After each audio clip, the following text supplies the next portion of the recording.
When you know that you are queer, but your favorite drink is beer, that's gayish. You can bottom without stopping, but you can't stand going shopping, that's gayish. Oh, gayish, you're probably gayish. Well, life's just too short for narrow stereotypes, so it's gayish. We're also gayish. It's Gayish with Mike and Kyle. Hello, everyone in the podcast universe. This is Gayish, the podcast that does not advise anal sex as a treatment for constipation in the off chance that it actually works. What if that's the only thing that works? You know, they get a good doctor, a good sexy doctor to really give it to you. Only your proctologist knows for sure. I'm Mike Johnson. I'm Kyle Getz. And we're here to bridge the gap between sexuality and actuality. And today, we're not going to talk about God. Or we're going to talk about not God. We're going to talk about atheism. Atheism.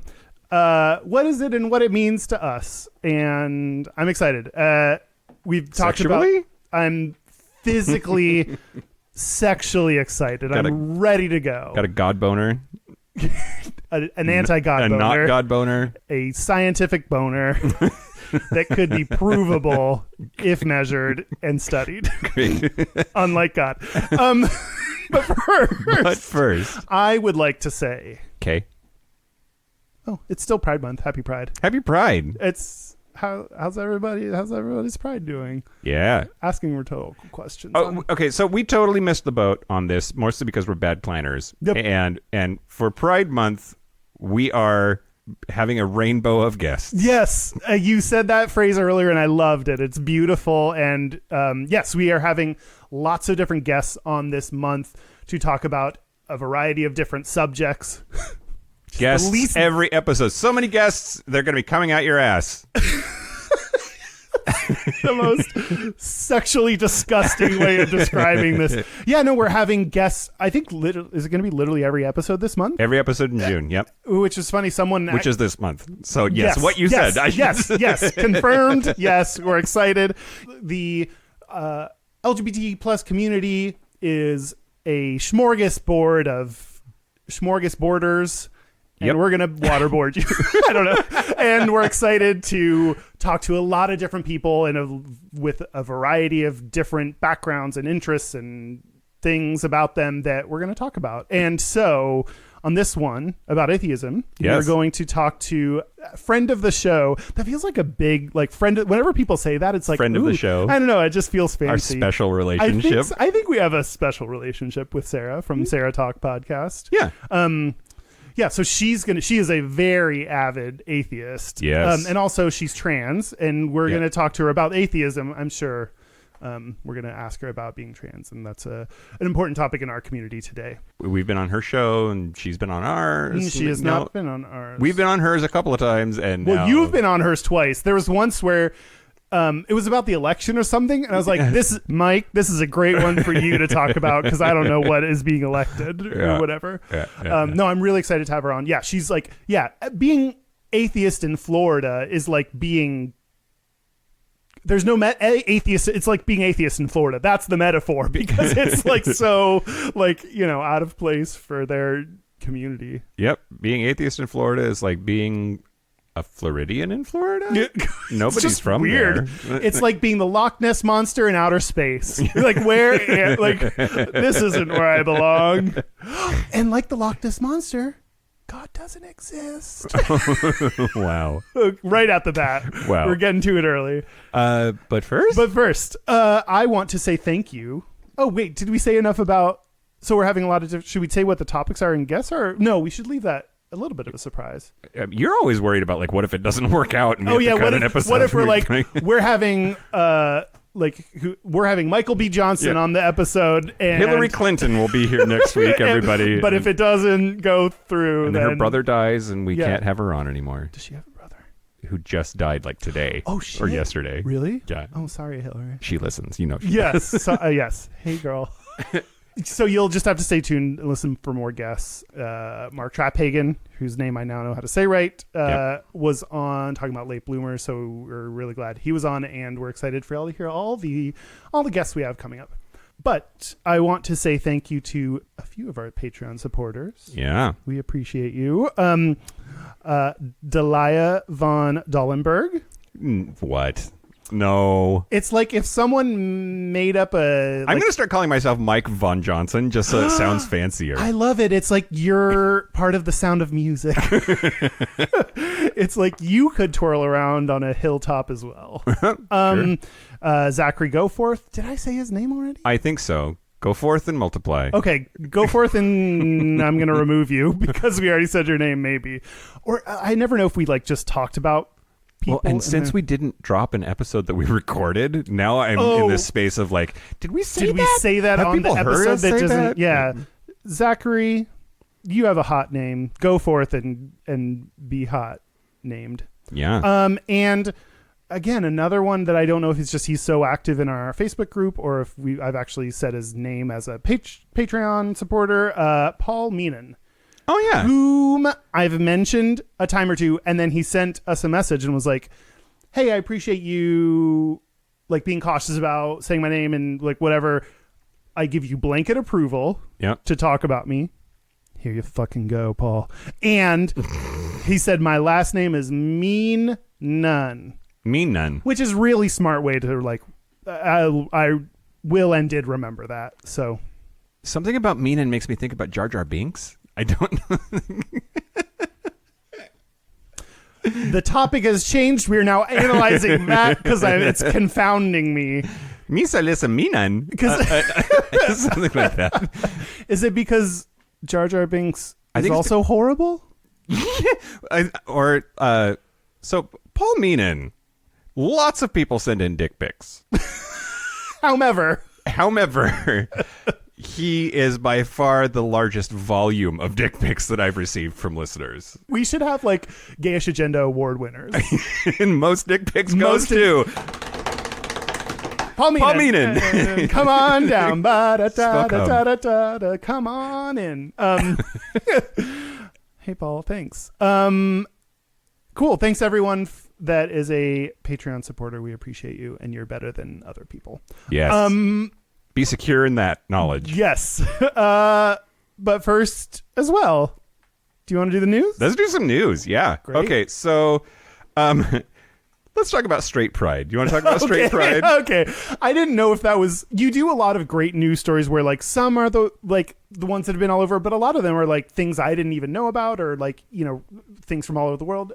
This is going to be both, I think. Oh, okay. Are you ready? Yeah. The official face of straight pride... What? Oh, I'm so excited about what their official face is. Was selected to Is be... it Mr. Peanut? To be Brad Pitt. Whoa.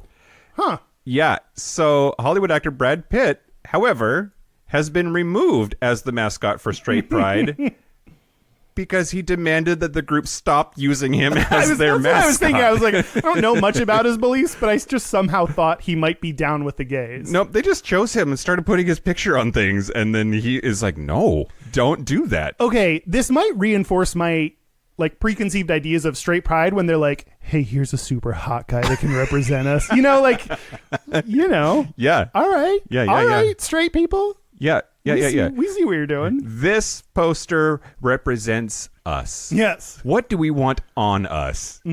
Brad Pitt. Ooh, what about the super hot one from when he was in Fight Club? Let's pick that sexy picture of straight Brad Pitt. Yep. So, okay, I just can't. So they've selected instead Milo Yiannopoulos is the new mascot of Straight Pride. He's not straight. He's not straight, but that's a perfect representation. It like perfectly represents their terrible beliefs. Well, I actually really like that choice, in spite of hating the premise of everything. Yeah. So first of all, do you know what the name of the organization is that's threatening to do Straight Pride? I thought it was just some dude on Facebook. No, they're calling themselves the Super Happy Fun America. That's the name of the company. I like Super it. Happy Fun America is doing Straight Pride. And they featured two pictures of Pitt and said, congratulations to Mr. Pitt for being the face of this important civil rights movement. And then Civil rights? Oh, sorry. Straight pride, they're fighting for civil rights? Yeah. It's so hard to be straight these days. And they don't have the right to do to Suck dicks. suck dicks. You're right. That's true. Straight people. We have earned that privilege. Oh, straight dudes. Straight dudes. Probably. Does any part of you, whenever you say the name Brad Pitt, think about fucking an armpit? Oh. Or is that just me? I think that's just you. Okay, cool. I'd just, fuck his armpits, though. Why not? Oh, sure. Oh. Somebody in the Facebook group did Fuck, Marry, Kill with George Clooney, Oh. Matt Damon, and Brad Pitt. What's your answer? Oh, someone already answered this, so I didn't even say it. Marry Matt Damon, fuck Brad Pitt, kill George Clooney. I mean, if both of us have the same answer, it just must be the truth. Oh, do you have the same answer as me? Yes. Why would you- I gave a funny answer on the Facebook group where I did like all three of them for all three categories based on different parts of their career. Do you remember that? No, did you I don't read that? think I read that. I think I started to read. Do like, you filter out what I say on Facebook? well, you just had a really long message with a lot of words, and I was just like, oh, okay, Mike answered, and then I moved on. Okay. Yeah, no, anyway. I thought you were going to talk about the person that posted on our Facebook group the thing about cum in someone's nose to help like Oh my sinus God. relief or whatever. so ridiculous. I love it so much. Yeah, and you posted the very appropriate question: who funds these studies? We talk about like we would love to have more data on trans people, on bi people. Like those are missing. But sure, come up the nose. Great, Let's fund that one. That's a great study. Fuck trans people. Let's see what happens when I come in this nostril. It's the neti pot of orgasms. Yep. Okay, Great. anyway. Okay, Man, anyway. when you sneeze after coming in someone's nose, it actually just looks like a regular sneeze, I guess. It just looks the same. Snot rocket? Yeah, like A dick snot rocket? Is dick snot as a euphemism for cum? Like, ew. it's kind of appropriate, though. I kind of like it. Yeah. I'm grossed out in a sexual way. Okay, wait. What? No. Oh, keep more of going. the story. Okay, back to this. So on their website, the Straight Pride organizers said, quote, due to a scheduling conflict, our former mascot is no longer available. Not to worry, we found someone younger, more handsome, and more in tune with heroic masculine virtues. Milo Yiannopoulos has accepted the offer to be mascot and grand marshal of the parade. I just think that like it's the most like horseshit Donald Trump fuckery to say it's because of a scheduling conflict. Like when Brad Pitt is like, no, fuck you guys, take my Don't do picture it. off your goddamn website, and then to say, due to a scheduling conflict. His like, conflict was he hated us and didn't want it, so it's mostly about the schedule, I guess. Yep. More to come, I'm sure, when it comes to straight pride. But You said come too many times for me to make that joke. Okay, I know. at what point do we have to stop making that joke? Because I still like it. I still like it. Okay, great. Then never. It's our podcast. Fuck everybody else. Spelt fuck. Okay, never mind. Next. Yeah. Okay, you played The Sims, right? Yes, I did. It's E3 this week, which is new video game news, primarily video games, but it's the Electronic Entertainment Expo. Is E3. Oh, yeah, how sure are you? of that? You seemed like a 70% okay. chance that That that's seems the case. pretty legit. Anyway, so the Sims 4 is they announced at E3. Electronic Arts announced at E3 that Sims 4 is going to contain Pride content. So there will be exclusive It Gets Better clothing available for your Sims. There will be a gender-neutral bathroom door that you can put on your places that you build in Sims 4. And new Juliet balconies for your gay sim to look out longingly. Yeah, sure. Why That not? feels pretty gay. Right? Yeah, I think that's pretty great. It's really there was a episode of Reply All where they talked about a lot of the Sims is very focused on white people, so the hairstyles, the like types of things they can do, like people would add these, I don't know, gaming speak, skins, Yeah. plugins, I don't know, Yeah, something that like someone made a thing to be like be able to do these different like things with the characters, and it was focused around more black centric like appearances. I don't know Sure. what all was included in it. Sure. Yeah. But it's really cool to be able to. Lots of gay people play The Sims, so like to be able to see things that you want and do, and not just focus on like straight white people is really cool. Yep. Yeah, absolutely. And I think the Sims franchise has been sort of working on these kinds of issues for a long time. And a lot of people don't think that they're going fast enough, right? Like you still can't choose the pronouns of your Sims. They have to be either a he or a she. They can be trans, which is something that they released here not too long ago. Which I don't know. I'm torn about that, right? Like, I think it's totally valid and fair to criticize big, iconic cultural things for not pushing the envelope enough or not going fast enough. I think that's totally fair. Yeah. And I also don't want to lose sight of progress that they don't have to show. I feel like this is a lot of times... I always feel like I'm like, okay, this thing is really cool, but let me criticize a bunch of stuff. So I feel like it's that same idea of like, we can recognize really great things they're doing while also calling them out, not in a way that says, fuck them, boycott them, but in a way that says, we also want this other things. Yeah. So you have to be able to criticize in hopefully a constructive way. Yeah. We're only constructive, right? Everything we say is real useful and practical. While we're talking about pronouns, this reminds me, I've recently... He, him, those are mine. Me too. Okay, great. He, him, his, whatever. Oh no, I don't like his. Just he, him. Okay, great. If you want to get in touch with Kyle, him email is... So, on Grindr, they have a what are your pronouns field, and people put shit in there like they think they're being funny. Oh, God. And I find it upsetting. Like what? There's one guy who said that their pronouns are Her Majesty the Queen, or they'll put in their things like don't care, just fuck me, or oh no! But I laughed at both of those. Right? Well, that bad? No, I don't think it's bad. I don't think it's bad. Right? Okay, this is a little bit off topic. Yeah, but your voice sounds very rich. Thank you. Deep, and it always sounds like that, but particularly just you saying that, I just there are vibrations inside our microphones that just really worked.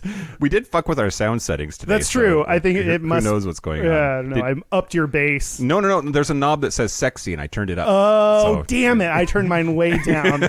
So then I only sound like this. This is what I sound like when I turn it down. Hey, everybody. God. What are we talking about? Okay. Next story. Great. And then we'll be done with the news. So do you remember the movie The Craft? No. Witches. Witches, exactly. That's the extent. Lots of queer people love that movie. Oh. And I enjoyed that movie, but then I was pretending to be straight when it was in the theaters. And I saw it, and then... Was Nicole Kidman in that? Yes. No. No, she was I'm thinking not. of Practical Magic. Was Nicole Kidman in that? I hope so. So there is an upcoming production that is a reboot of The Craft. And the producers in the casting call have said that they are specifically looking for a transgender woman that is Latina to be the leading role of Lourdes. So they are specifically going out of their way. The trans character is age 17, described as a punk rocker, was thrown out of her home by her super Catholic mother, now lives with her grandma, and her grandma introduces her to supernatural practices, and that's when all of the witchcraft stuff starts. So I think it's really great that we've talked a lot about just representation, and there is no need for that story to have a trans character, and they are intentionally choosing to do it and cast it as such. And meaning, are you saying it's not that this is a trans storyline? The story is about someone being trans. It's a character. It does a bunch of shit. They just happen to be trans while doing it. Yeah. Well, and it's part of the background story, right? She wouldn't be a witch if she hadn't been kicked out of her home for being trans, and then her grandma introduces her to all of this. Was that the original storyline? Or did they change the storyline? They've changed the storyline.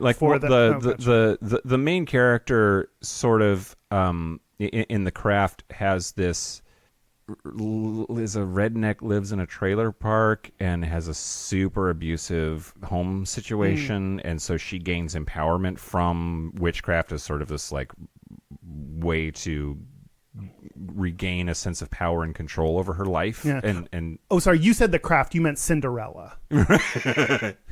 Maybe. Sure. Okay, so they took the premise of this, they kicked out and changed the reason, but yeah, no, I like the combination of, you didn't have to make this character trans. There are a lot of reasons that someone may be kicked out of their home. So they applied this interesting, this logic to this storyline and make sense. But also they didn't, like you said, they didn't need to make them trans and There's lots of reasons for girls to get kicked out of their house and go live with their grandma. Yeah. And like making her trans is interesting. I'm also very interested in, like, the casting call says that they are looking for someone to play a character who is trans and Latina. I'll be interested to see if they cast a trans person. Right? Like that's sort of the next step. Like there are lots of gay roles, or a lot of roles with people of different ability, like disabled characters. There are, so to create a trans role and not cast a trans person is sort of par for the course. Yeah. It doesn't have to be, but I'm interested to see how that lands. I forget if I talked about this before. I've had this struggle in the past of, I think gay people should be able to play straight roles. Straight people should be able to play gay roles. I don't think we should change that. So in trans issues, I think that humans should be allowed to play aliens. Don't tell Mars Attacks that. I don't want to totally like disrupt your line of like thinking. That's not my intention. But like I think that we are both on the same page that the final product that is the art doesn't have to be totally faithfully represented by the people that go into the art to make it happen, right? Like, it's about the product. It's not about necessarily how the product was made. And at the same time, I brought this up when I just asked the question on some kind of thread or something, like, okay, well, but, you know, so why is it different when it's trans issues? And one of the things someone mentioned to me, which really stuck with me, is, well, it's different with trans issues because the idea of a cis person playing a trans, like, for example, a trans woman, can reinforce the idea that trans women are just men in dresses. Sure. You know, like, so I think that's an area where it's a little bit different than a, you know, straight person playing gay, because there are different assumptions and stereotypes behind what it means for that. So I like that explanation, and that helps explain why I think a lot of trans people are fighting for more actual trans people to play trans roles. Okay. I also think, is this what I think? I'm having a hard time. I'm having a hard time in general. We talked about this earlier. You're changing your meds. Oh, not changing them, just getting off of them. But not all of them. Not all of them. Okay. Not all of them. But we don't want to scare anyone. No, but like in the last like 4 or 5 days, I've like totally quit taking one of my meds, and it's supposed to make my dick work better, which I'm pretty excited about. But it has also made me a crazy.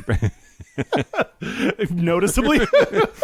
But it's also it's made me a crazy person, emotional. Which is gonna get better. But anyway, maybe if we work from the idea that like it's about the product, it's not about how the product was made. Maybe we just need more trans actors and actresses, regardless of the role they're playing. Like, sure, having a trans role that a trans person plays, that's great. But I think that's sort of like ground floor, right? Like, why don't we have more talented trans people playing roles at all? Especially since, how many roles does the sexuality or gender identity of the character actually matter? Right? Yeah. Like so true. Woman number 2 at the grocery store doesn't need to be... that's Twilda Simpson. Tilda Swanson. Swinton, yes. Equality writer.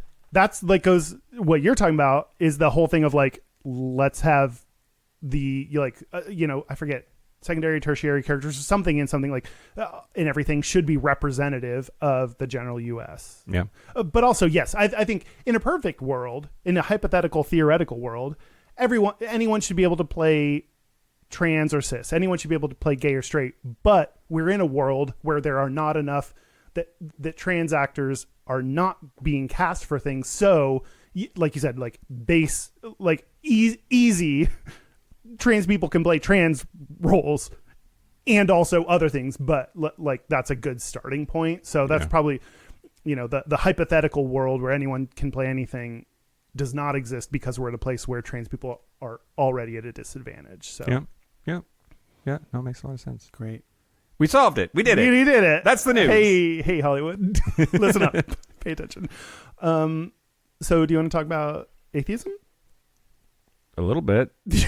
But not really. Well, we talked about this before the show. I'm actually really nervous about the fact that, like, you are super hard on religion.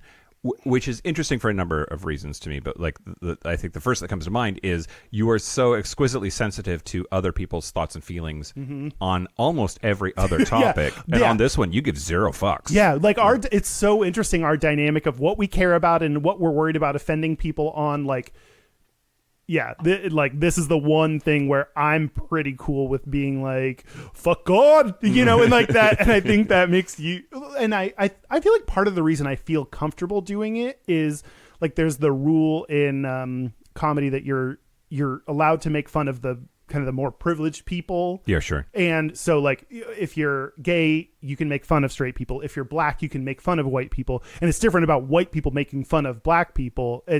I wouldn't say, me personally, I wouldn't say I don't think you can do it. I just think it's more challenging to do it well. But there are a lot of people that would say that you shouldn't do that. White people shouldn't make fun of black people in their comedy. You have to make fun of people that are more privileged. Yeah. And so that's part of the reason I feel pretty okay with it, because religion, bitches are everywhere. Yeah. And although specifically Christian bitches, yes, right? Like I was Christian bitches. Well, I was interested in knowing if you how you feel about the thought that a Muslim listening to you talk about God being just stupid and fucked, if like, I think that when you think about going up against religion, in your head, you're talking about Christian people. Yeah, I'm talking about Christian. Yes, you're right. Particularly because this country is Christian, and people, Christian beliefs tend to be the ones that I think permeate other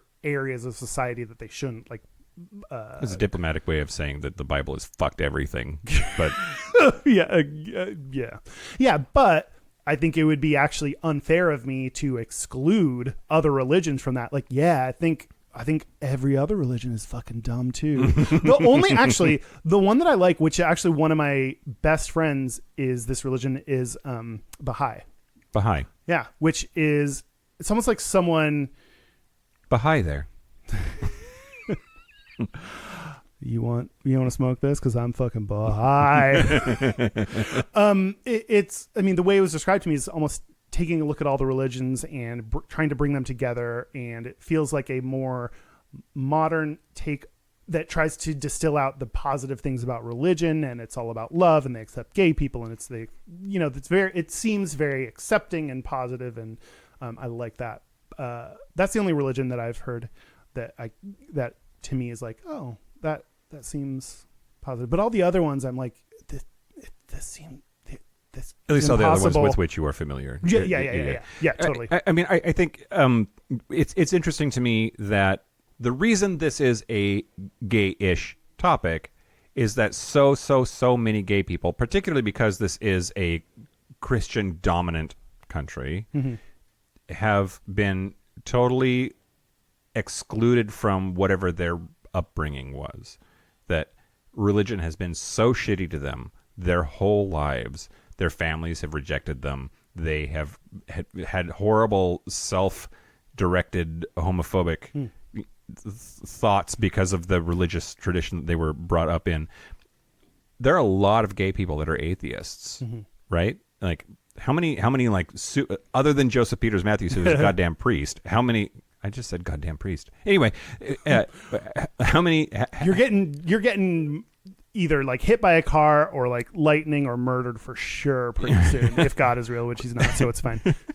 How many openly very religious gay people do you know? Because I can't think of any. I know some that go to church. Yeah. They're few and far between, and those that I know that do go more out of a sense of tradition and obligation and community than what I perceive as to be adherence to the principles of the religion. Yeah, and maybe I'm gonna do my research.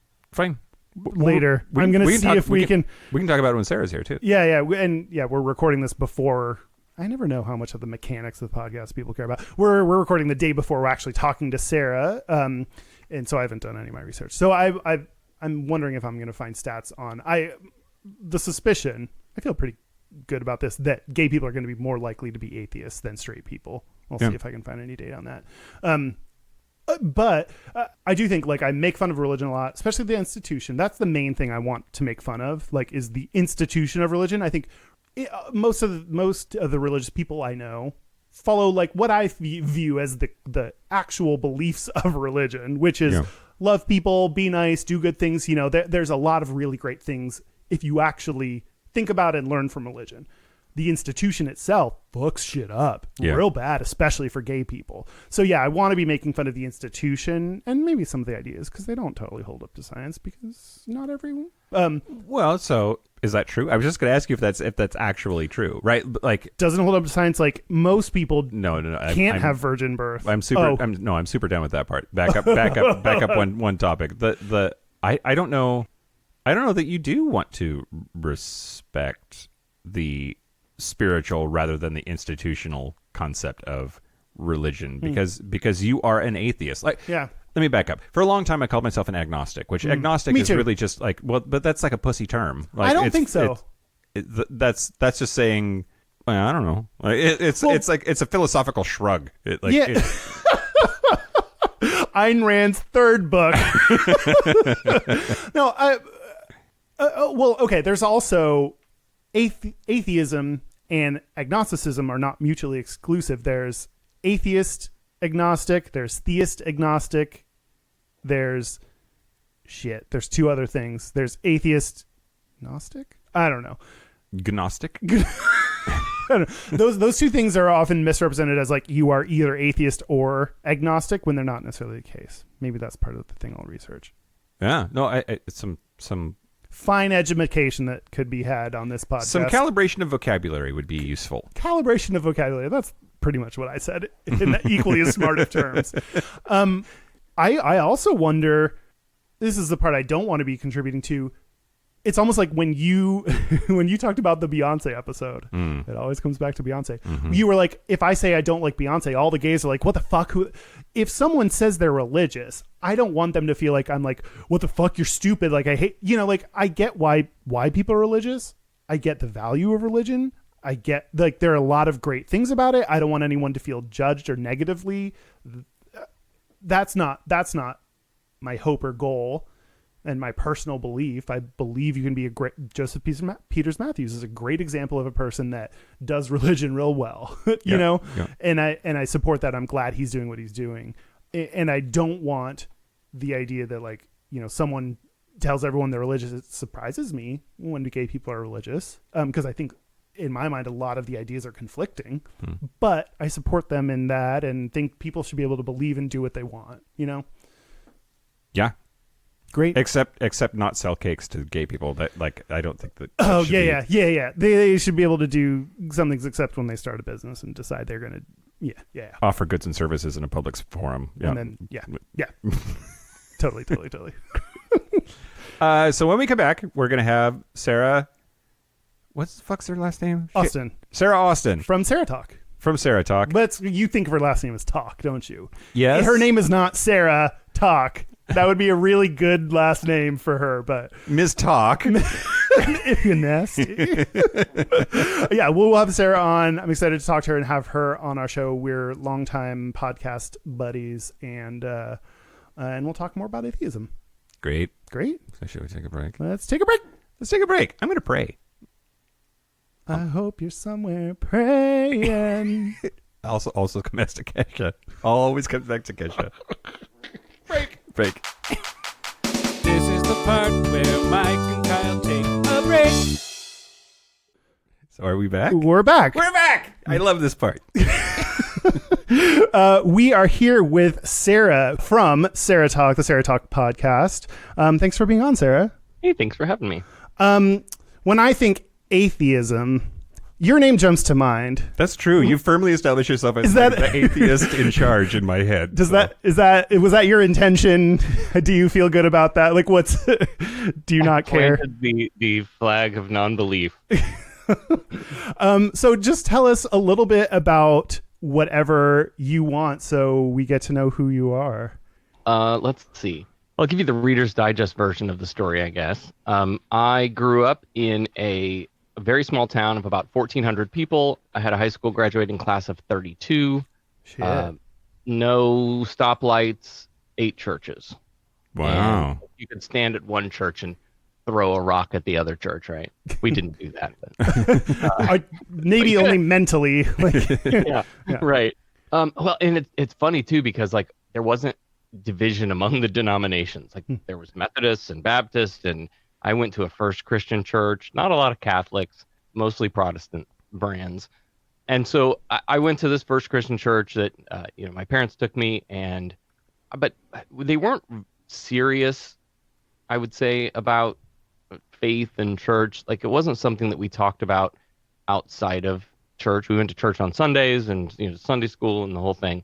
And we prayed, on the important meals of like Christmas and Easter. But it wasn't a conversation that we had often. So I think that sort of helped keep me from deep indoctrination. Just like moderate indoctrination or like gentle indoctrination? In high school, junior high, high school, I got into it. Yeah. I saw myself on this track of I was going to become a preacher. I was writing sermons and gave a couple at the local church. And I was one of those people. I started a Bible study club at my school. I ran Meet Me at the Pole a couple of years. I ran a Meet Me at the Pole, but it was very different than yours. Very different. Yeah. Those are regularly scheduled events, aren't they? Yeah, it's just like an open door policy, really. Right, yeah. So I had gotten into it, and when I got out of high school, I ended up in a Church of God. I moved to a different town. I ended up in a Church of God, which my church was very much a sit down, be quiet, wait till it's time to stand up and sing kind of place. And the Church of God is very much a raise your hands if the Spirit moves you and shout out, and not Pentecostal, but close. And I played in the praise band. I play guitar, and it's funny. I have my path out of faith. I have a pastor to thank for that, because I was doing a one-on-one Bible study with the youth pastor, and he didn't touch me. I was going to say that's okay. Okay. You never know these days. No, you do. Or those days. Yeah. And he had me going through the Bible, writing down, like we would read a section and write down the truths and the promises. Oh. And I discovered things in the book that I had never heard preached from the pulpit before, and I was like, what? That's in the Bible? That's some crazy shit. God sends some angry bears to eat some children because they were teasing a bald guy. Wait, what? True story, Rory. Yeah. Right? And just story after story like that. And so the more I actually read the Bible, the less I believed. And that's kind of maybe a trope saying that we have in atheist circles, that one of the easiest ways to make an atheist is just to have somebody read the Bible. Yep. That's beautiful in a weird, fucked up way. I love that. Right. Well, most people don't. They go sit in church on Sunday and they listen to whatever they're told. And a lot of preachers, not the fire and brimstone-y types, but your hipster churches, they will they'll pick a passage that sounds lovely, maybe 2 or 3 sentences, 2 or 3 verses, and then what they'll do is they'll build damn it, I can't think of the word, but they'll build a speech around it that's sermon. That's not the word I'm looking for. A narrative, like they use that to create a space for whatever the message they really want to promote is. An inspiration. It's like an inspirational speaker, right? When you bring in an inspirational speaker and they tell you all this wonderful stuff, but they'll pick and choose these couple of verses, and then the very next set of verses afterwards might be something completely awful. Yeah. But you would never know that because they've cherry picked what they want their message to be, and then they build this inspirational sort of speech around it to motivate you, and I that's great and all, but it's not a true maybe representation of what's in the book. I never thought about that. That would make sense why people may assume they know what's in the Bible or feel like they understand the Bible completely. If someone says they are taking text from the Bible and talking to you about it, then you're like, well, that every time I've gone to church, it's really happy and motivating and good stuff that I like. Yeah. And how many people say you need to read your Bible when like they really haven't either. It's just what they've been fed that the Bible says, like sitting in the pews and listening to whatever ridiculous bullshit the priest is saying. That's not the same as reading. Yeah. Reading is way harder. The position that I've kind of come to now is, as an atheist, give me a reason why I should care what the Bible says. Because if there's no evidence for the God of the Bible, then, and the Bible is not evidence of the Bible or the God of the Bible, right? It's a book. In the same way that Harry Potter is not evidence that Harry Potter is real. Then why do I care what it says? Yeah, but this is a Christian nation, Sarah. No. No, it is not. Read a history book before you read the Bible. Right, yeah. Do that. So now I'm into organizing. One of the things that I'm kind of passionate about is when people leave faith. We talk about this angry atheist phase. Yeah. And it's, that there are many different levels of harm that come out of the church, and obviously our community feels that pretty strongly. But all the way from it just toxic gender roles, right? The woman should be quiet in the church, and if she has questions, she should go home and ask her husband. That's in the Bible. And all the way like legit there, in the Bible, women submit to your husbands, right? Like that's yeah. And then from there all the way to priests raping children, right? So there's all this whole range of harm that can be caused by religion and often is. And so when people decide either I just don't believe this anymore, or this is toxic, I have to get out of it. The one thing the church is really good at is creating community. They're great at building this one-stop shop. I mean, if you think about it, I have a brother-in-law who's a preacher. That's fun. And if your air conditioner breaks, there's somebody in the church who's HVAC trained. If you have something wrong with your car, probably somebody in the church that works at a shop or has that skill.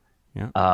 When you get sick, who shows up at your house with the soup? Right, it's the church people. Yeah, that's something. And actually, when I was growing up, I was not at all religious, but all of my friends were. They were all Christian, mostly Catholic, and they would go to Bible studies on Wednesdays and church on Sundays. And I missed out on that part. And I went to a few like church retreats, but I didn't have the regular meeting that all the groups did.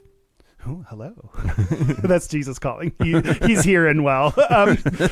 That's something I missed out on. And I did feel like I was a little bit left out of that group, not intentionally. They didn't do anything wrong, but they were hanging out in their groups and I just wasn't part of it. So that community is a big part of it too.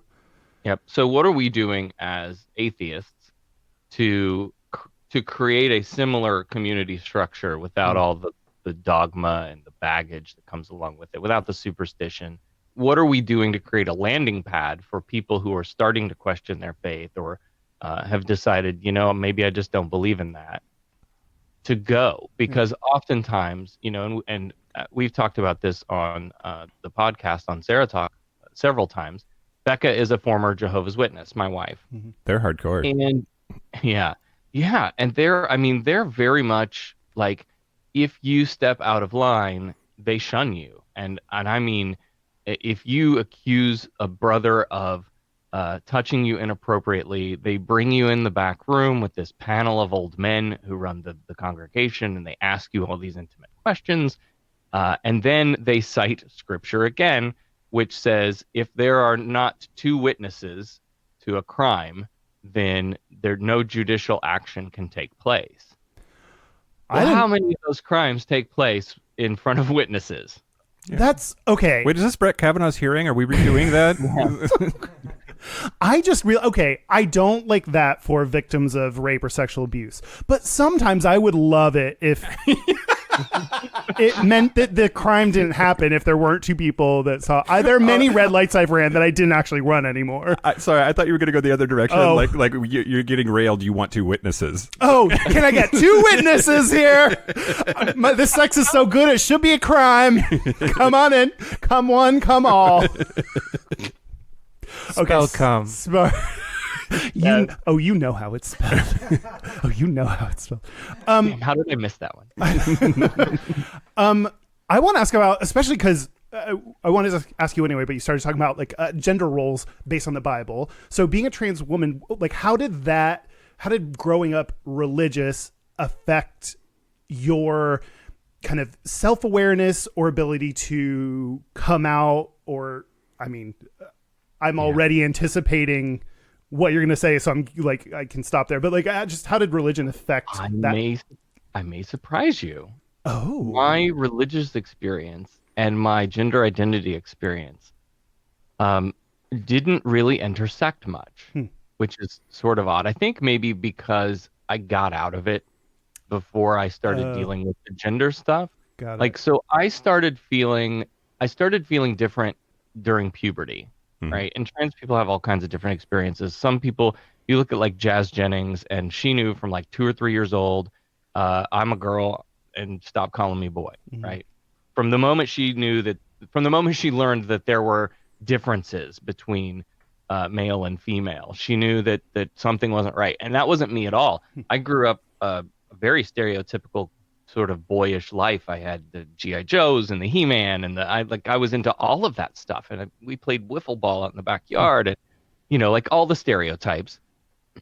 And I only started feeling different during puberty when my body started changing, and I was thinking, right, I knew this was happening, knew this was coming, but it's not like something doesn't feel right. My body's not changing in the ways that I think maybe it should, or I thought it should. And there was no language for that at the time, right? We were jokes on the Jerry Springer show. I didn't know my wife was a man, that kind of stuff. And transgender wasn't a word. So there were no real support groups. The internet was just a new thing. This is late 90s. And I found crossdressers.com, which was a huge sort of rally point for people dealing with this back then. And so for a long time, I identified as a crossdresser because it was something that I did in private. It wasn't necessarily, I hadn't dealt with all of the issues yet, right? I just knew that it felt good to put on a dress. And so I did that in private, and I hid it. And that was happening, while I was going to church, but I don't know that either I didn't hear it from the pulpit, or my ADHD brain has blocked it out. Like, I have a terrible memory. Same. And my therapist says I handle trauma really well because I block things out like that. That's what my therapist said. You have a good therapist then, right? Oh, I got into this auto accident, which I still can't really talk about, back in December. And I was terrified because I watched in the rearview mirror. I was stopped at a stoplight. That my engine had died, and I saw this truck come flying up behind me. Didn't slow down, didn't swerve, didn't see me at all. Slammed right into the back of my Jeep, smashed it all up, knocked me out. I went to the hospital. It was this whole big thing, and I was terrified that I was going to have trauma related to this. That I would be, once I went back to work, I was going to be sitting at that stoplight again because it's on my route to work. I was on my way to work. And look in the rearview mirror and have like just terrible fucking panic attacks. And I found that just didn't really, none of that happened. And she was like, yeah, I think you just naturally handle stress and trauma really well. And I was like, well, I don't know about that, but I may handle it mentally well, but I have lots of vices that I turn to deal with my problems that I probably shouldn't do. Yeah. What's in that drink that you say as you take a drink? Oh, Yeah, shit, yeah, girl. yeah. Wait, what is that? It's, Vodka Coke? What is it, Lime Captain Morgan? Oh, okay. Yeah, it's Lime Bite Captain Morgan. I got my rosé going on per use. But anyway, so the church thing never really interacted with my transition, and I largely think that that's because I had left the church. I still didn't, I wasn't sure what I believed. I became what I call an atheist for a while, which is I just didn't care. Yeah. Maybe there's a God, maybe there's not, but who gives a shit? Yeah. I got life to live, bills to pay, and that's sort of when I was dealing with all of the gender identity stuff. Gotcha. Do you? I kind of feel like, for me, like I'm lucky that I didn't come out when I was in high school in Texas and I got to skip some of the bullying that other people face. So like I feel a little bit guilty, but a little bit also lucky that I kind of missed that. Is that at all similar to to your experience? Do you feel glad that you skipped that part of like the religion and the trans issues coming together, or? And in a lot of ways, like in the school, like you're talking about too, now the people that I went to school with know some of them, and the ones that are supportive have reached out, and my school was, you got to remember, this was 93 to 97 when I was in high school, and anytime one of my friends came out as gay, like all of the adults in the room were like, whisper, whisper, whisper. Did you believe that Mike is gay? Like, he's such a nice kid. Yeah, he too. Like, who cares? What did we do? Right. What did we? Where did we go wrong? So, I kind of learned through that very early on that being different is bad in a small rural town. Yeah. So, I think I missed a lot of the bullying, but also in school, I was, and still am to an extent, but I was a loner. I wasn't a jock. I wasn't popular. I didn't run with any of these cliques. And I think those are even more pronounced in a small town. Like when there's 30 kids in your class, and you start grouping off, like it's even more noticeable. Yeah. So I had a couple of people that I hung out with, a couple of kids that were, that were close.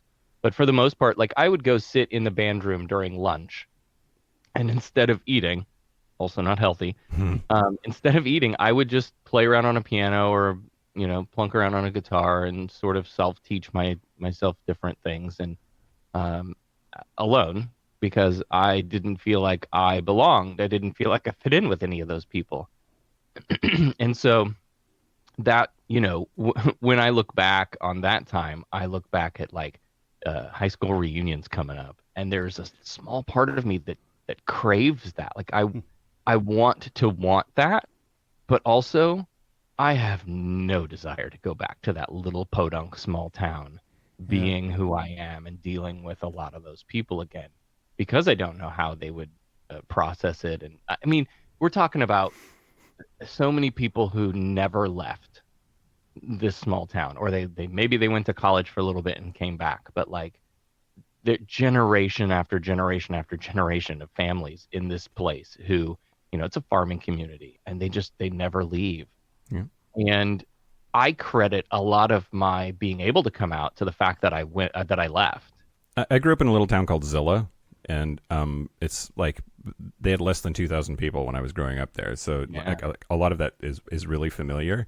But I shit you not, there was a Church of God, Zilla, Church of Godzilla, and they have this little float, and they have a wireframe Godzilla that's holding a sign with Christmas lights that says Jesus saves on it, and they haul that son of a bitch to every parade up and down the county that I grew up in. And I kind of want that. I know. In general, I don't really like religion, but sometimes I'm just like, well, that's funny. Yeah. If you go to the Wikipedia page for Zilla, Washington, there's a picture of the Church of Godzilla that I took and put on the page. That's great. Is that your biggest claim to fame? Yeah, probably. Even in spite of this podcast? Yeah, I assume so. More people have seen that than have heard our podcast. Okay, this is a weird episode where we actually recorded our Patreon segment already. So we already know what we talked about. And what we talked about is someone said, in comparing kind of LGBT issues and atheism, said, you know, where LGBT rights are nowadays, that's actually where LGBT issues are like 25 years ago. That's where atheism is now, given its public acceptance, your ability to be elected to office, like a lot of things. And I'm curious, given you fit both of those identities, what your take is on. I know that comparing things, you know, we don't want to say whose life is harder, but at the same time, I'm curious to get your take on, you know, do you see them as atheism as being 25 years behind? Which would tank your political career first, being trans or being an atheist? Which of the many ways wouldn't you get elected? It's funny. So I did an hour-long presentation at the Central Florida Free Thought community a few months ago on Project Blitz, which is this push to install Christian nationalism into our government through state legislatures. Great. And we, yay. Yeah. And, you know, we sort of talked about that. But one of the jokes that I made was, you know, I was trying to be inspiring. And I said, you know, look, run for office. Run for a local office. Because we had been talking about, we have a representative here in Florida, Kimberly Daniels, who is a Democrat, oddly enough. But she runs a side hustle ministry where she does like demonic. She calls herself the Demon Buster. Oh, right? God. Oh, yeah. So speaking in tongues and demonic possession and prosperity gospel, because mama needs money. God. And all of this stuff is just kind of the norm. And she's in Jacksonville area. She filed the In God We Trust on Our Schools bill that has been flying around the nation. She filed a bill that would basically reinforce rights that students already have, right? That you can like pray. Putting prayer back in schools when it never fucking left. Yeah, exactly.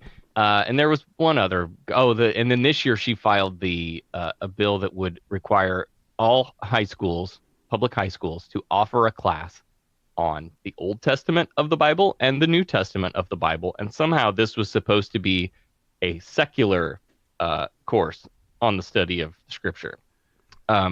So she's toxic. And I was saying, like, look, she ran for office and won. Mm-hmm.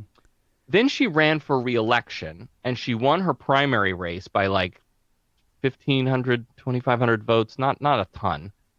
And then ran unopposed in the general election. Great. And they re-elected her, of course.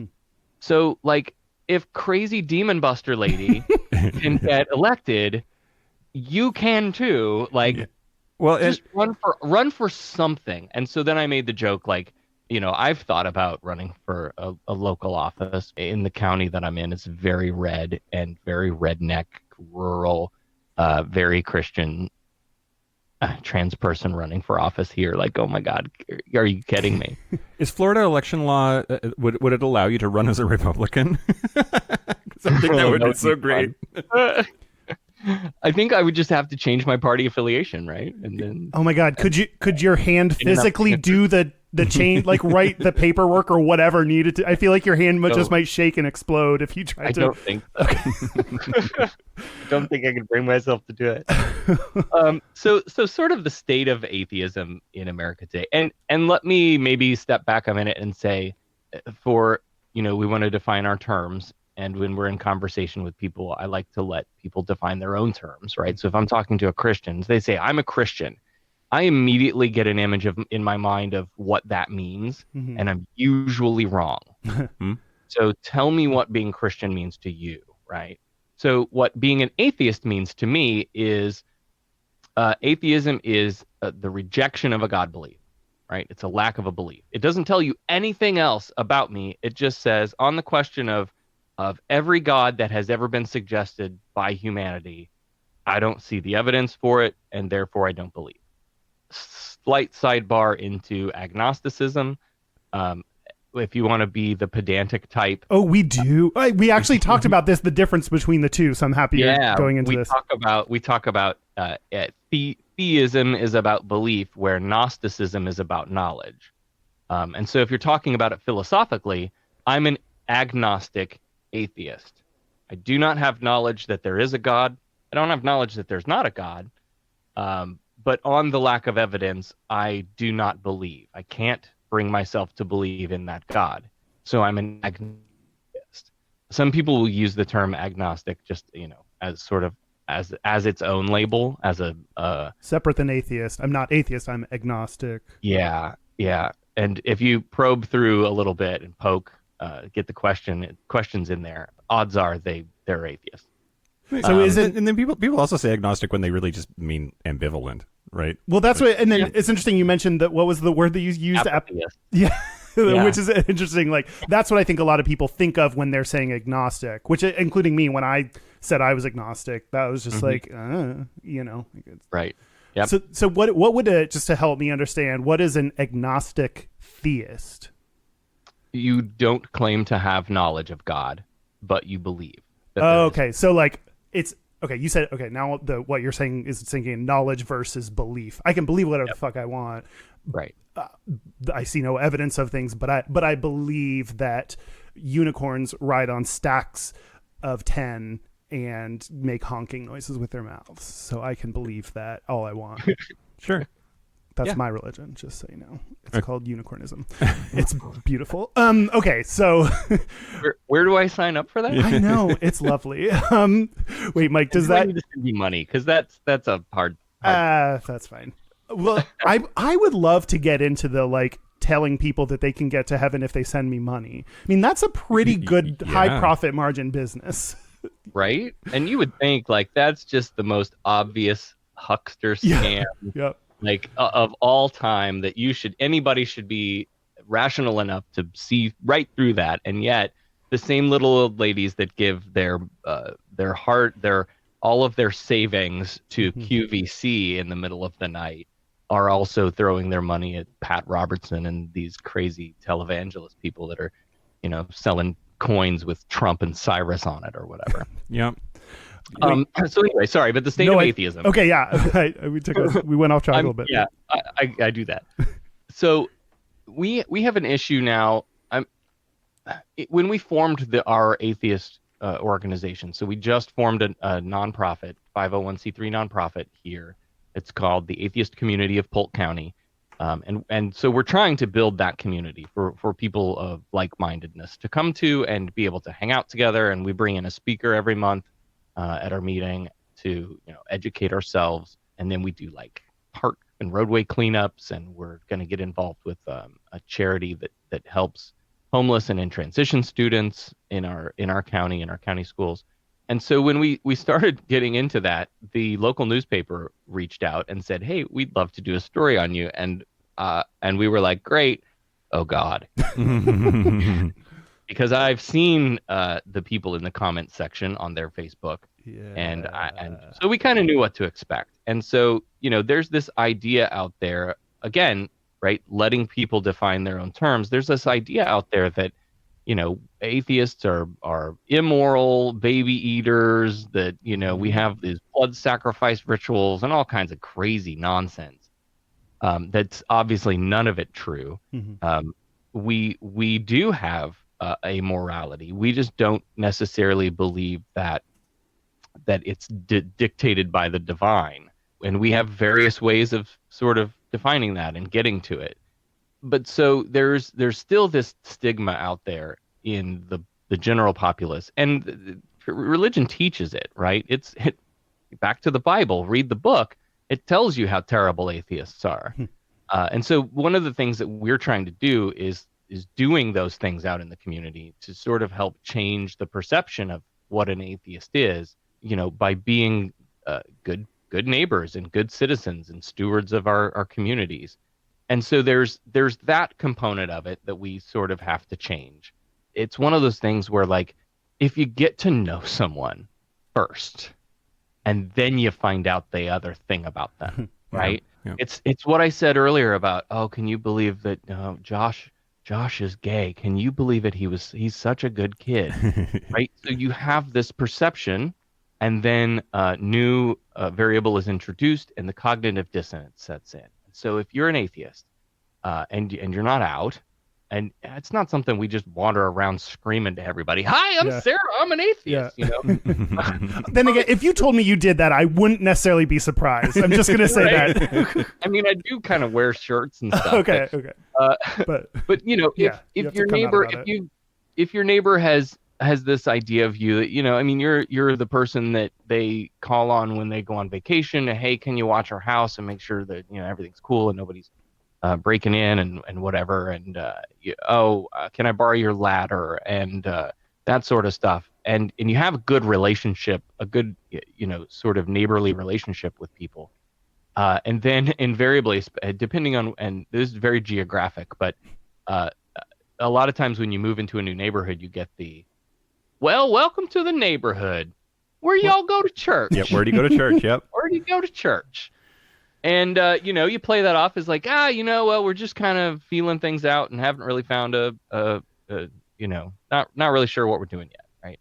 But eventually, if you've built up that relationship and then they say, hey, you should come to church with us sometime, and you go, you know, I don't believe in that. Good for you that you enjoy that, but I'm just not interested. Then they have that sort of similar cognitive dissonance of like, wait a minute, and you don't even have to use the word atheist. They'll get it. You're an atheist? You're such a nice person. And so then it forces them to sort of rethink what their opinion of what their understanding of an atheist is.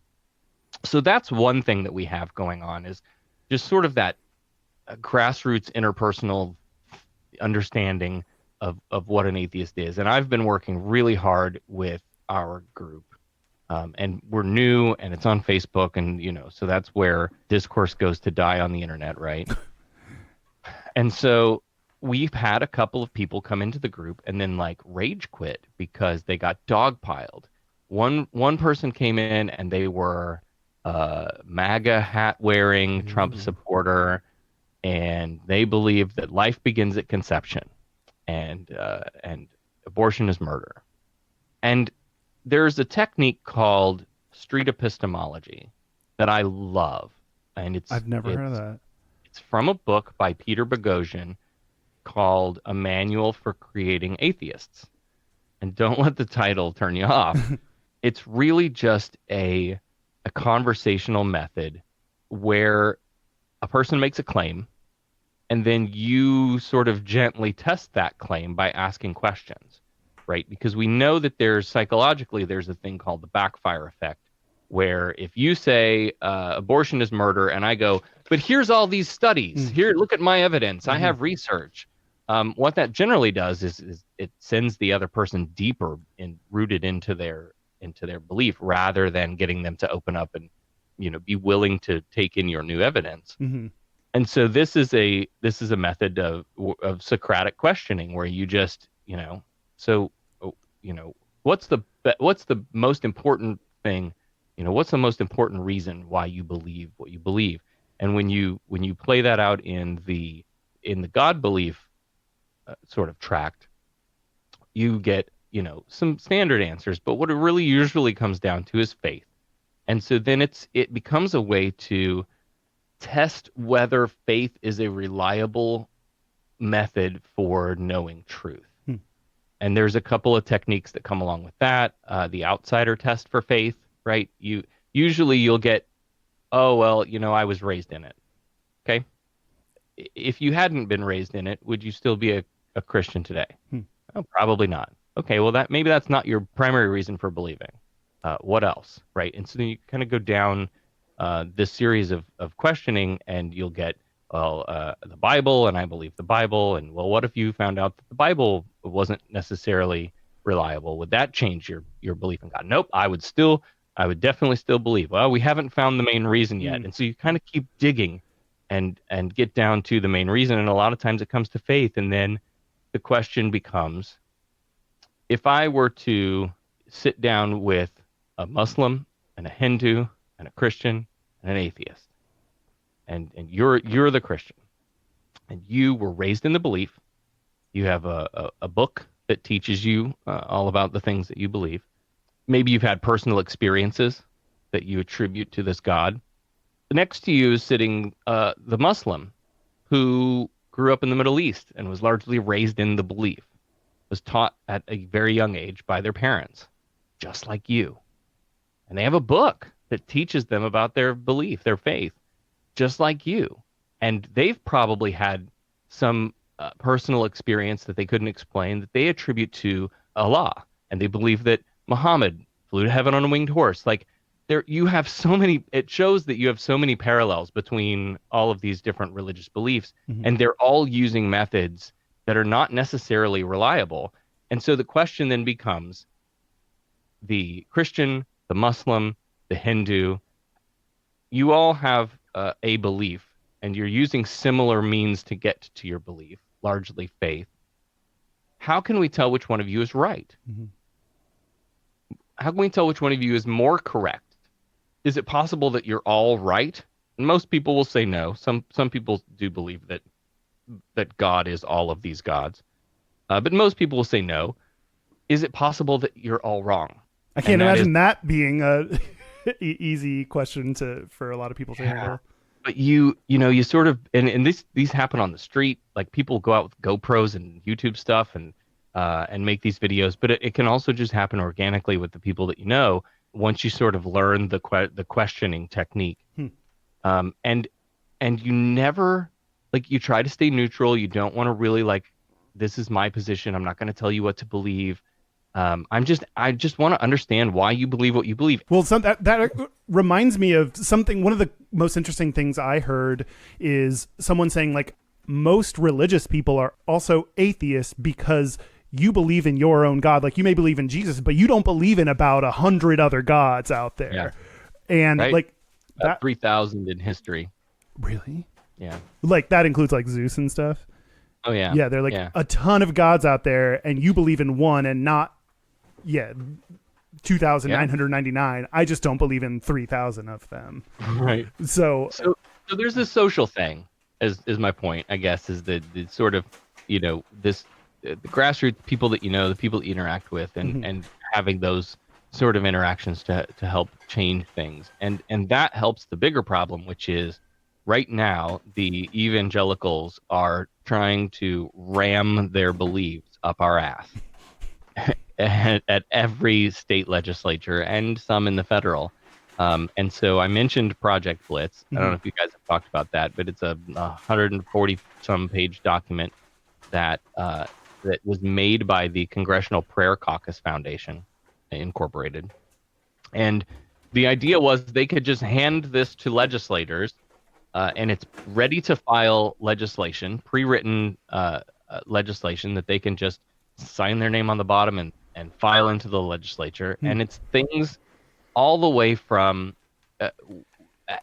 and on purpose, in sort of this order, there's 3 different tiers of legislation that they're pushing. The first tier is sort of, they think it'll be easily passed because it's not really controversial.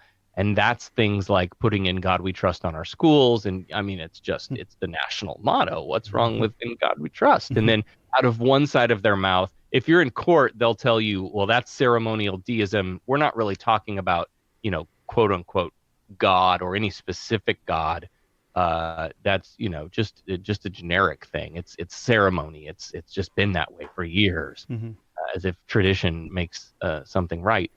And then out of the other side of their mouth on Sunday, they'll tell you that means my Christian God of the Bible and God I trust in this country would be going to hell if it weren't for God. That's why it's going to hell, because all these faggots and atheists, like, those are the people, right?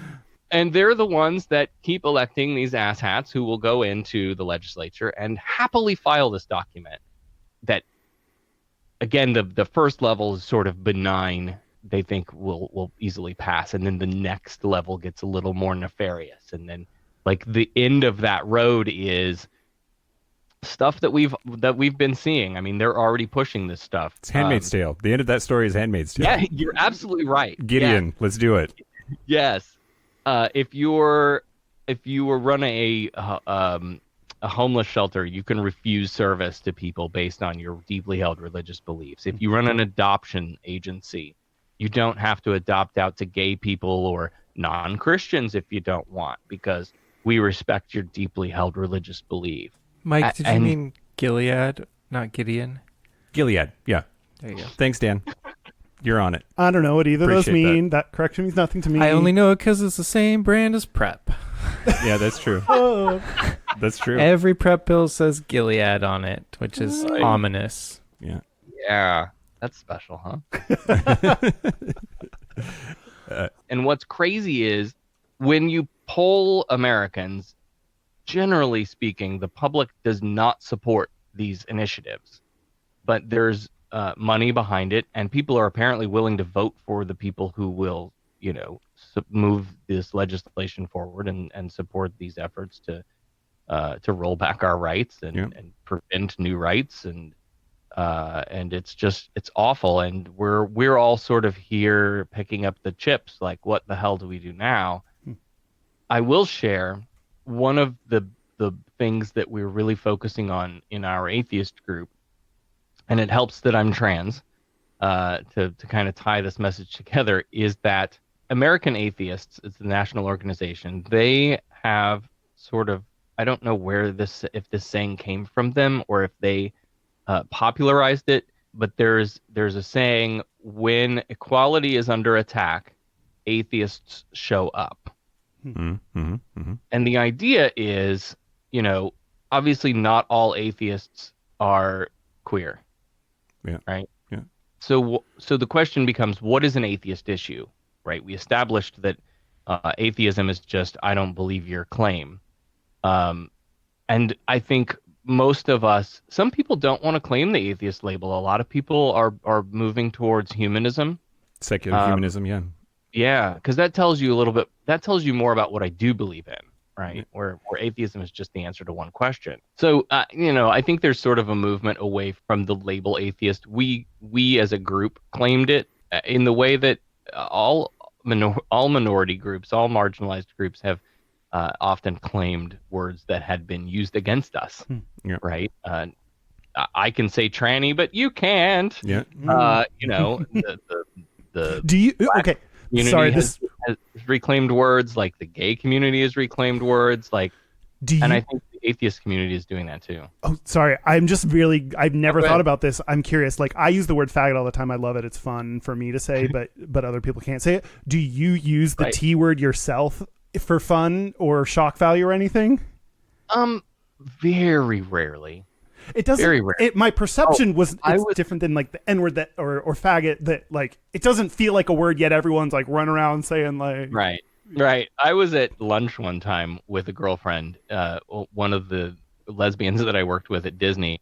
We were at lunch one day, and she said something, and I was like, oh, I'm a tranny, whatever, and she was like, Sarah, you can't say that. And I was like, no, I can say that. Like, None of us can say that.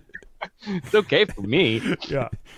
I wanted to, you're talking about a lot of like really great info about like kind of atheism in the state of where it's at and what especially your groups are working on. I want to share, if this is a good time, some data that I have. Your like attempt at a sexy voice when you're about to talk about data is just, it's fantastic. I gotta sex it up. Every third word, I'm just going to say like anal sex, and then that'll keep people's attention. It's going to be like percentage. There is a nerd out there listening right now that just went, data. Well, one thing. Well, I mean, when you said, what is an atheist belief, which that in my mind brought up. I looked at some data. I have a few different studies, but one is from Pew. Pew. Love research. And it is from a study from a date. For sure. They definitely did it on a date. Mm-hmm. And the study says that 92% of atheists strongly favor same-sex marriage. So, like, that's at least LGB mm-hmm. Rights that, like, compared to other groups, other religions range from mostly in America accept and want and support non-discrimination, but that can range from in support 50 to 70% or whatever, but 92% of atheists, we don't discriminate. You can go to any Jesus church you want to. Exactly. But it's like overwhelmingly atheists are supporting same-sex marriage, and that to me already says like that seems like then a strong atheist belief and a reason why LGBT people might be atheists. If I can interrupt you again. Yeah. Not to get you off your data. I'll get back to data. Don't worry. I think that speaks to the when equality is under attack, atheists show up. When we talk about what is an atheist issue, and I've presented this to our group, we think of church-state separation stuff, right? 10 Commandments monuments on the Capitol lawn, that's an atheist issue. The In God We Trust stuff, that's an atheist issue. Prayer before government meetings, that sort of stuff. But what about LGBT rights? What about women's reproductive rights? What about death with dignity? Yeah. Are those atheist issues? And the easy answer is if you care about it and you're an atheist, it's an atheist issue. But the question is, who's behind it? Where does the opposition come from? And so who has been against gay marriage? Yep. Who's against the trans community? Yep. Who is it that's trying to stop abortions? And my grandparents. Is that what and the answer is religion. Yeah. If the answer is religion, then it's an atheist issue, and we should be there because religion is seeking to assert control over a situation where it doesn't belong. Yeah, if you go through the thought exercise of like humans in their natural habitat, whatever the fuck that means, but like pre-civilization. I just had a picture of a zoo. Yeah. and here we have the humans in their natural habitat. But like if two ladies are together banging or two dudes, like what reason would you have to hate them in a purely natural context? Like you have to have these sort of overarching patriarchal created nonsense in order to even have the idea that that's bad, put a stop to it. Yeah. Right. Yeah. Like there's so much that just comes down to Jesus. Like I say, I mean, not Jesus specifically, it's religion, but I like to shorthand that as just say like, because Jesus. Yeah. Like, right. Why are you really against abortion? Because Jesus. Like, don't fucking pretend it's any other reason. Like maybe you've convinced yourself it's some other reason. It's not. Yeah, absolutely. Yep. More numbers. I mean, sorry, more numbers. This is Kyle, late night Kyle, coming at you with some numbers. Your initial numbers were from a 2014 Pew Thank you, Research Dan. Center study. That's very helpful. I was going to send You this. should mix in like some Delilah After Dark music. Kyle Twig numbers. Some people would care about numbers. Some people would jam out. I like it. There you go. I said I would tell people about the religious affiliation of LGBT people. So this is from a study. No, okay. Kyle. Everyone shut up. I say from a Pew Research My Center from favorite part of the show, by the way. Okay, no. It says down here, 2013 Pew Research Center. Are you turning down my volume, Dan? Oh, no, you're No. My headphones, one side goes out. Oh, every got once it. in a while I have Okay. to like move. I thought just wiggle wires. I So thought I'm I just started wiggling talking wires. and you were just like turning down slowly my volume. If I slowly fade out, that's Dan. Oh, there it goes. Okay, a Pew Research study from 2013. I know stuff. Is the general public 73% Christian? For LGBT people, 42% were Christian. That still blows me away. In a bad way. And unaffiliated, which in their study, unaffiliated includes atheist / agnostic or nothing in particular, which that's my favorite one. I love, what are you? Nothing in particular. That's a fun way to say it. Unaffiliated people, for the general public, it's 20%. And for LGBT people, it's 48%. Okay. So, a much higher proportion, unaffiliated is actually, and this is, I'm guessing it's gone even further now, but unaffiliated is the highest category within LGBT people at 48%. Christian LGBT people make up 42%. I mean, it's purely anecdotal, right? But I cannot think of a single religious gay person in my life, LGBT person, queer person. Lies. Joseph Peters Matthews. In my life, except for Joseph, who is a fucking priest. Like everybody else is either in the closet, religiously speaking, or they're not religious. And granted, or like my personal Easter samples, and Easter or C&E Christians. Yeah. Yeah. Yeah. It seems like one of those things that should be an oxymoron, right? Like you think about like gay Republican. Mm-hmm. Yeah. In the Republican National Platform. Committee document platform, whatever, yeah, it says like we believe marriage is one man and one woman and biblical blah blah blah, and we condemn the Obergefell ruling. Yeah. Like, how do you and it's crazy because I have acquaintances in the trans circles around here who are Republican and Christian or Jewish or have some sort of God belief. And it's interesting because one of the things that they also have is a lot of privilege. Yeah. Mm-hmm. And I think there's not a causation necessarily, but a correlation. I'm thinking of a couple people specifically who, and this is something that I had to deal with. When you transition, there is a loss of privilege. I was a white dude living in America. I had it all. And then I gave it all up to be a trans woman.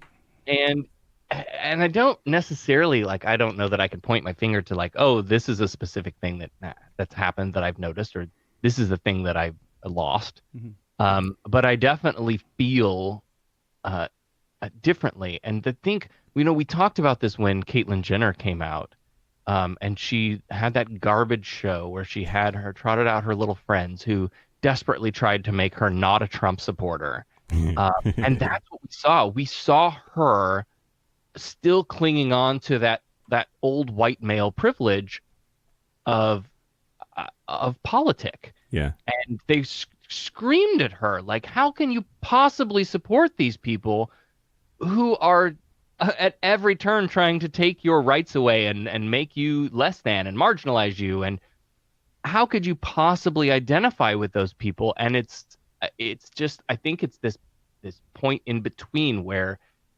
there's still some privilege that has yet to be shed.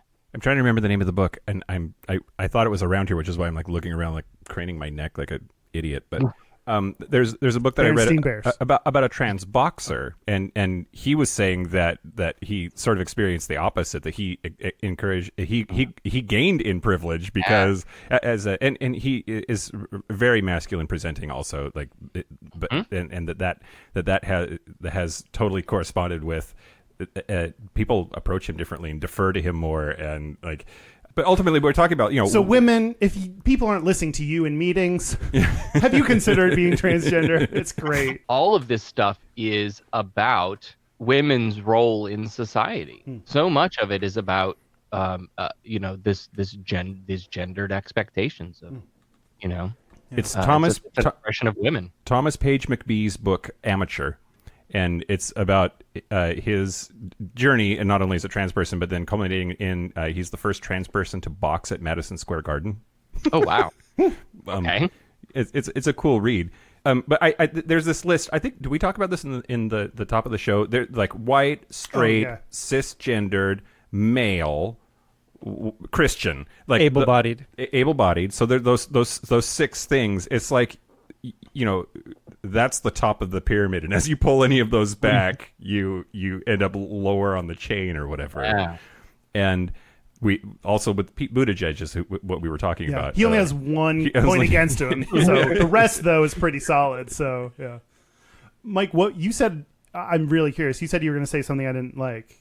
What was your thing that I'm not going to like? Okay, so we haven't had a chance to decompress from this because it's all happened yesterday and today. But we bought so Podbean put us on a blog that was the podcasts not to miss for Pride Month or whatever. Yeah.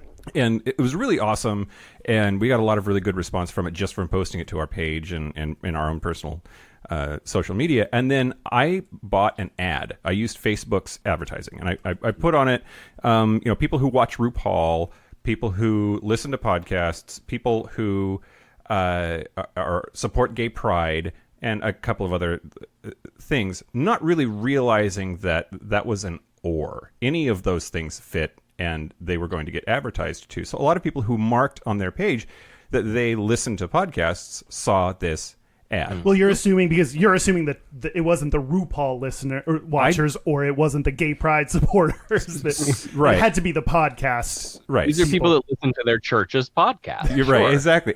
No, exactly. And so Yeah. out of like, we hit 2,500 people over the course of 2 days. And of that number, about a half a dozen showed up to fucking troll us and talk about how disgusting we are, and that we're deviant, that one guy said that he didn't care if we wanted to fuck a skunk or our little brother. Which I loved your response, which was like, no thanks, we'll stick to dudes. We'll stick to adult dudes, which that was great. But part of what I know you're gonna hate is you are personally very disturbed. Like you're very affected by this whole thing. In general, I'm much more sensitive, I think, than you, and you get some kind of weird rage energy. I feed off of. I know, which is different than me because I'm like a people pleaser. I want people to be happy, and so when it was an unfortunate reminder. It sucks every time I get a reminder that there's still these kind of hateful people out there, whom a lot of them used religion to support their claims or support why they think we're terrible or deviant. Like it feels shitty. It hurts. It's something I think about for days, if not weeks, depending on what it is, and it makes me feel worse about the world.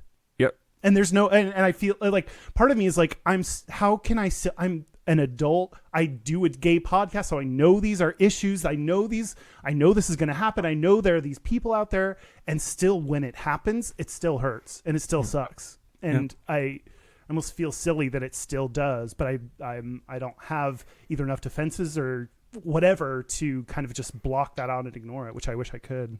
Well, on this thread, I went toe-to-toe with this lady named Linda today. I don't know how closely you were following all of this either, but she had like 3 or 4 in a row posts about God and y'all need to read your Bible, and no, I won't stop commenting. I'll post against homosexuals any chance that I get. The people that hate how much we're shoving it down their throats are the ones that are very active. Like, did you know if you didn't do anything, this would all be over?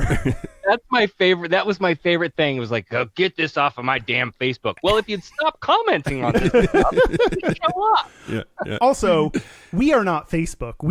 Facebook put this ad. You might want to. I think you put a link to Facebook support. I did, which is very fair. Yeah. Talk to them about your stupidity. So, Linda, I don't know if you're aware, but finally I had it, and I said, like, you're hurting people that I care about. You're blocked, and I banned her. Am I the person you care about? A little bit. Shut up. But I banned her, which immediately removed all of her comments. Yes, and she can't see or post on the page anymore. So now all you see on that thread are like my responses to her and not what I was responding to, but that's okay. Did you know that she then tracked us down and left us a voicemail? I saw, and I deleted the voicemail. What? She spent a lot of time, she's going real far out of her way to find our number, call us, and leave. Oh God, I'm going to fucking play it. Okay. Yes. I want to hear this. I read the transcript from Google. I have not heard it yet, so this will be interesting.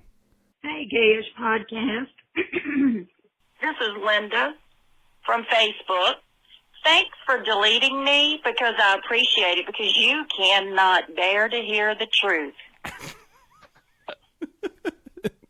And I just there's a lot about that. That's it. Then she hung up.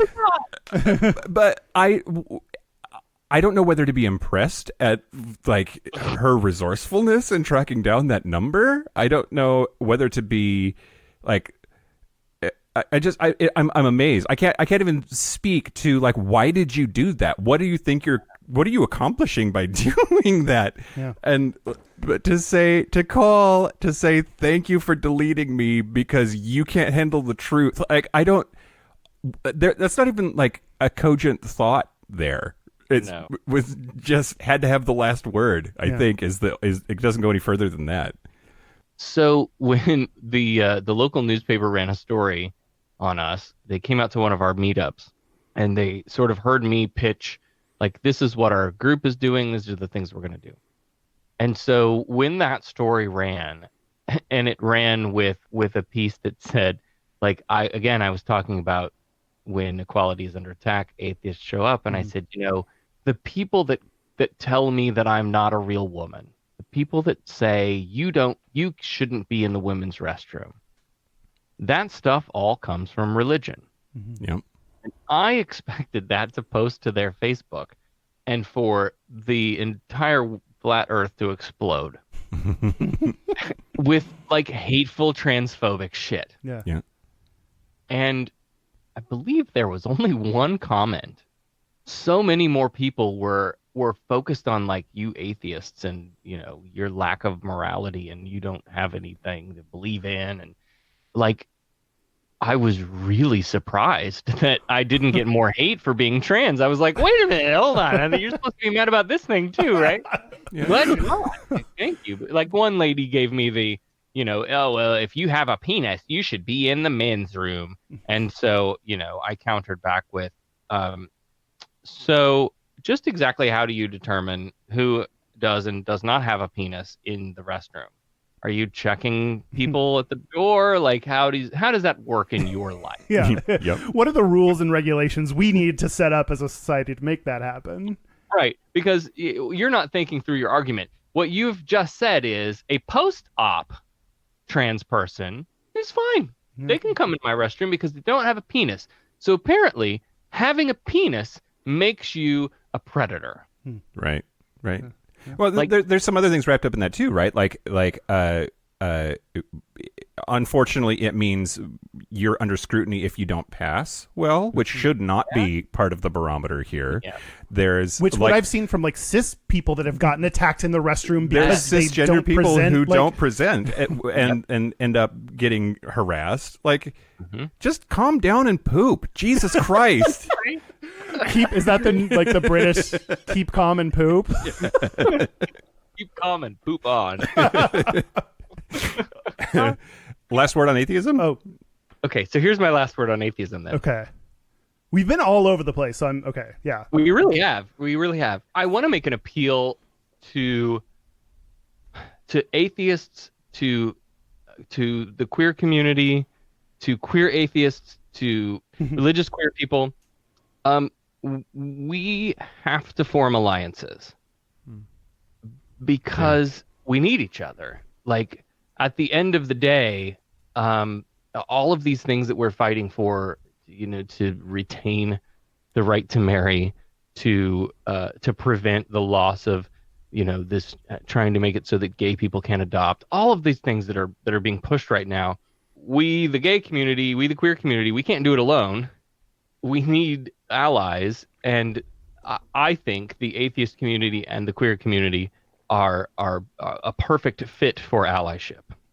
So, you know, if you have an opportunity to, you know, to work towards bringing those groups together, to bringing individuals in those groups together, to sort of build a coalition that can work together to protect equality, to advance equality, then I think that's what we need to do.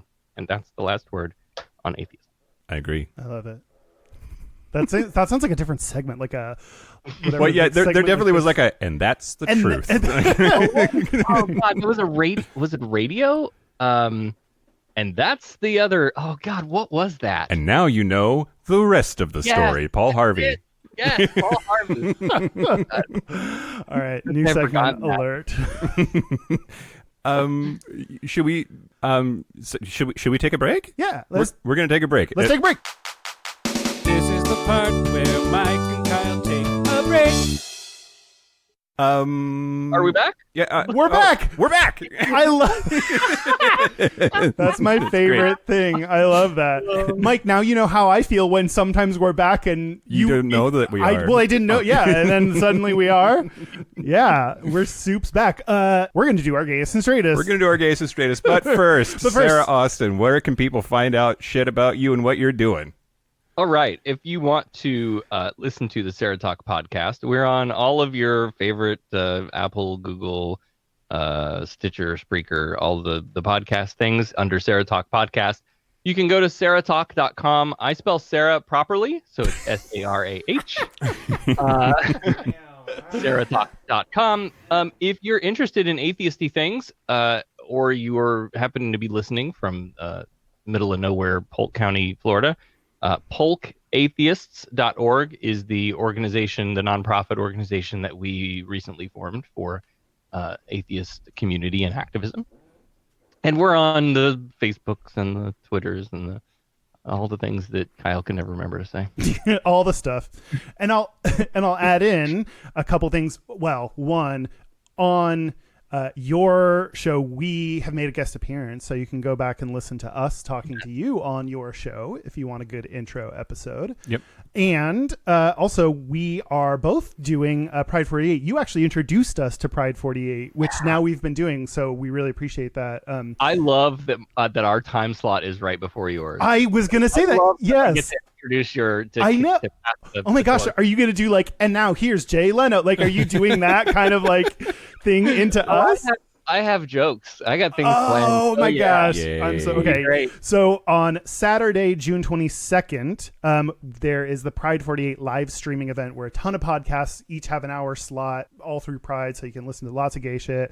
Sarah will be going at 8 p.m. Eastern, 5 p.m. Pacific, and then we're right after her at 9 p.m. Eastern, 6 p.m. Pacific. So you can... Mike, No, that's right. I was just doing math in my head. Great. You're good. Okay. You're good. Yeah, You're I good. can subtract by 3. Cool. You can get all of the information about the live stream and how to listen at pride48.com. Totes. Our website is gayishpodcast.com. We're also on the internet at all the social media stuff at Gayish Podcast or /Gayish Podcast. It's Twitter, Facebook, Instagram, YouTube, And Facebook. and Facebook. You said that. I was fucking with you. Definitely Facebook. We need a little bit of Facebook love, right? I personally need some Facebook love. Our hotline, you can send us text messages or leave us voicemails about God. It's 5855-GAYISH. That's 585-542-9474. Standard rates apply. And our email address is gayishpodcast@gmail.com. So, gayest and straightest. Sarah, as our guest, would you like to go first? Sure. Okay. It's June. Everything's gay right now. I do so Happy Pride. Shit's so gay. Happy Pride. Happy Pride. So over the weekend, we were at Transpire, which is the transgender conference in Orlando. And it was a lot of fun. We had a welcome party on Friday night. There was a whole 3 different rooms running speakers, all from like parenting trans kids to things in legislation, to non-binary issues, to trans men health, like all different sorts of panels and speakers. And then Saturday night we had a really fun dinner, and then Sunday morning we had breakfast with the speakers. It was just a great weekend of being able to sort of get together with other trans and gender non-conforming people. And the best thing about that was how awesome the hotel was. At the breakfast, one of the hotel like managers came in and was like, hey, I just wanted to thank you guys for coming here and choosing to have your conference at our hotel, and I hope that you had a great time, and you touched us with your stories and with your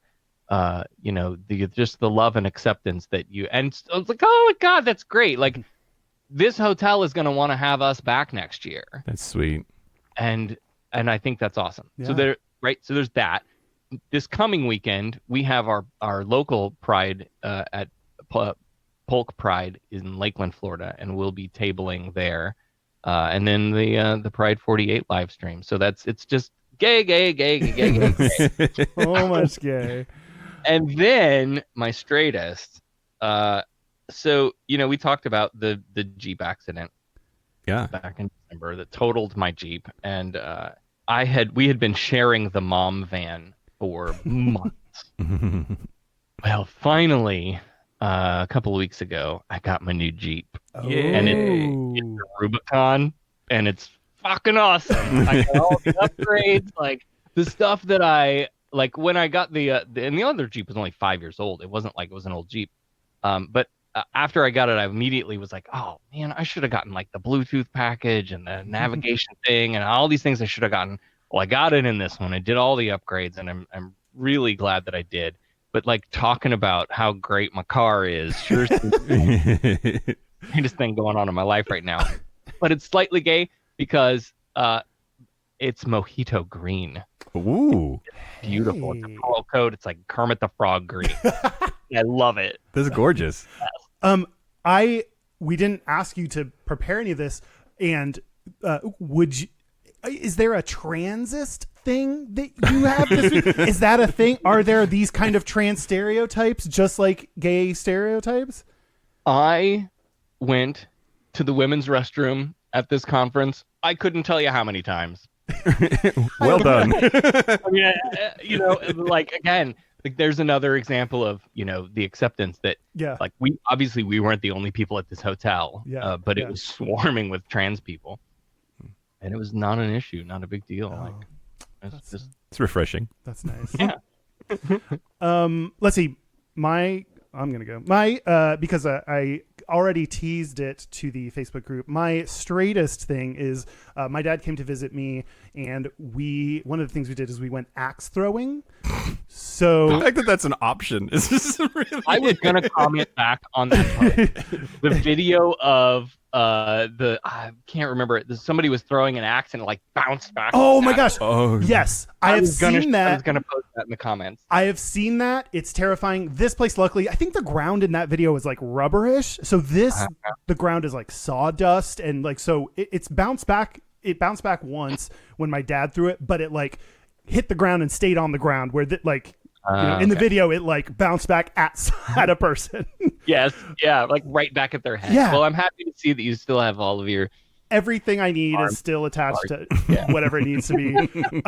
That felt I feel like if someone in rural America were oh my God, you paid money to go throw an axe at a wooden plank, they'd be we do that for free. That's just called Tuesday. Yeah, here. I know. But I felt super butch. Although then again, I got some comments that were maybe, from you, Mike, that maybe the gayest thing is my reaction to it. Mm-hmm. When I actually threw two axes and they both stuck in the wall or whatever, because that's difficult to do.